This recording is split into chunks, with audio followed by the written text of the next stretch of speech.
भारत और चीन के बीच जो आपसी तालमेल करीब 3 महीने पहले से उपजा है, अब उसमें एक नया मोड़ आ गया है। भारतीय सेना ने दक्षिणी चीन सागर में जंगी जहाज को तैनात कर दिया है और वो सभी कयास अब पूरी तरीके से विफल हो गए। जो चीन सोच रहा था कि भारतीय सेना पीछे चली जाएगी, उसके जो मंसूबे थे उस पर पानी फिर गया। नमस्कार, मैं आशीष शुक्ला और आप देख रहे हैं हमारा YouTube channel journalist Ashish Shukla. Bharat और चीन के बीच वैसे तो बराबर तनातनी बनी रहती है, लेकिन कभी भी युद्ध का माहौल नहीं तैयार होता है।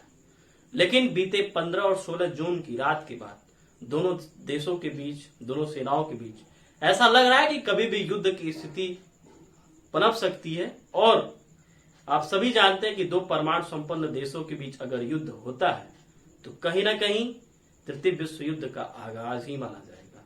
जी हाँ, बिल्कुल सही बात है, क्योंकि सबसे बड़ा उपभोक्ता भारत है और सबसे बड़ा उत्पादक चीन है।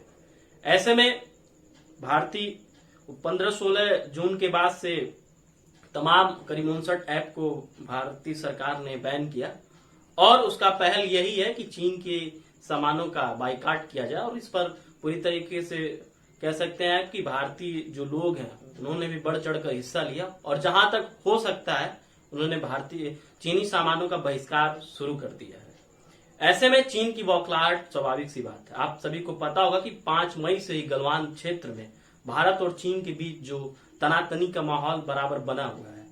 अक्साई चीन बराबर चीन कहता है कि ये हमारा हिस्सा है और इस पर बराबर भारत भी दावे करता है कि अक्साई चीन का जो क्षेत्र है वो हमारा है। तनातनी तो वैसे बराबर बनी रहती है, लेकिन 1962 के बाद कभी भी खूनी खेल भारत और चीन सेना के बीच नहीं हुआ था। हमेशा आप कह सकते हैं कि जुबानी जंग होती थी, लेकिन 15-16 जून की रात को दोनों सेनाओं के बीच आपसी युद्ध हुआ, लड़ाई हुई, जिसमें से करीब 20 भारतीय जवान और 40 से 50 चीनी जवानों की मौत हुई। ऐसे में पूरा विश्व दोनों देशों के ऊपर नजर गड़ाए हुआ था कि आखिर अब होगा क्या। लेकिन आप सभी जानते हैं कि परमाणु संपन्न देश आज के समय में युद्ध नहीं करना चाहेंगे। ऐसे में भारतीय सेना भी, भारतीय सरकार भी चाहेगी कि युद्ध न पनपे और हम आप सभी चाहेंगे कि युद्ध न पनपे, लेकिन चीन को मुंहतोड़ जवाब देना बड़ा जरूरी था। ऐसे में जंगी जहाज को दक्षिणी चीन सागर में भारतीय सेना अगर तैनात कर दी है तो कहीं ना कहीं चीन के ऊपर यह करारा तमाचा होगा। उसके ही क्षेत्र में जाकर उसको एक करारा जवाब देना होगा। आप सभी को मैं बता दूं कि करीब दर्जन भर दोनों देशों के बीच, वरिष्ठ अधिकारियों के बीच, सैन्य अधिकारियों के बीच कूटनीतिक और सैन्य वार्ताएं हुई, लेकिन वो सभी विफल रही। उसके कोई सापेक्ष, उसके कोई सफल परिणाम सामने नहीं आए। ऐसे में गलवान का जो क्षेत्र है अभी भी वहां पे दोनों सेनाओं के बीच आपसी जो तालमेल है वो बिगड़ा हुआ है और बराबर तनाकसी बनी हुई है।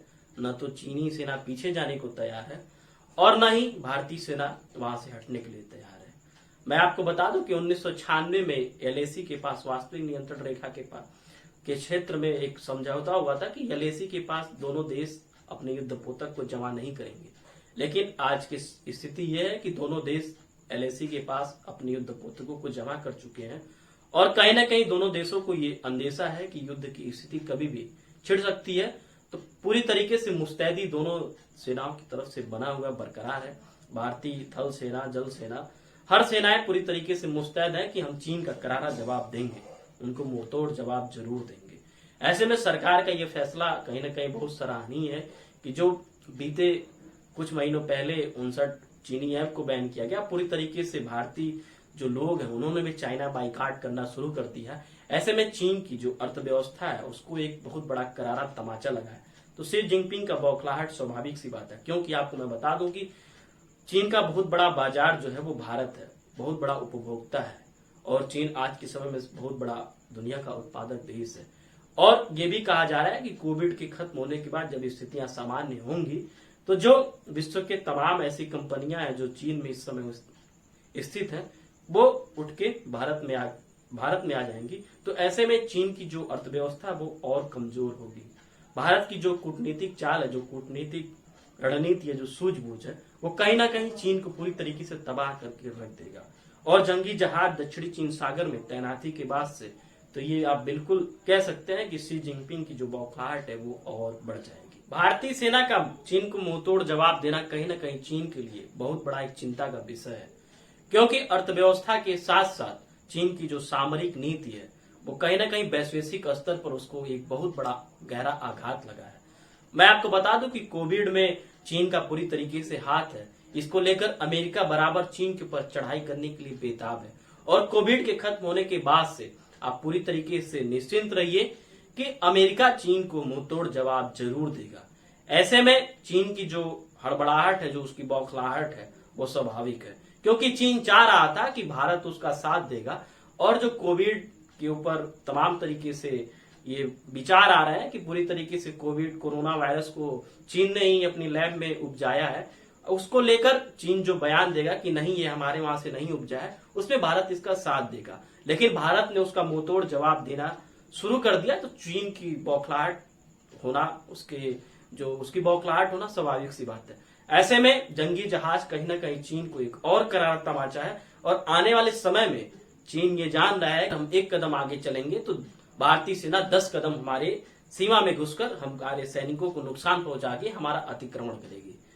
आने वाले भविष्य में तृतीय विश्व युद्ध न हो, भारत चीन के बीच भी कोई युद्ध न हो, क्योंकि युद्ध होने से दोनों देशों के बीच खासकर हमारे भारत के ऊपर बहुत इसका बुरा प्रभाव पड़ेगा, क्योंकि भारत इस समय विकासशील देश है और बराबर विकासशील पथ पर अग्रसर है और अभी कोरोना की वजह से भारतीय अर्थव्यवस्था में थोड़ी कमी जरूर आई है।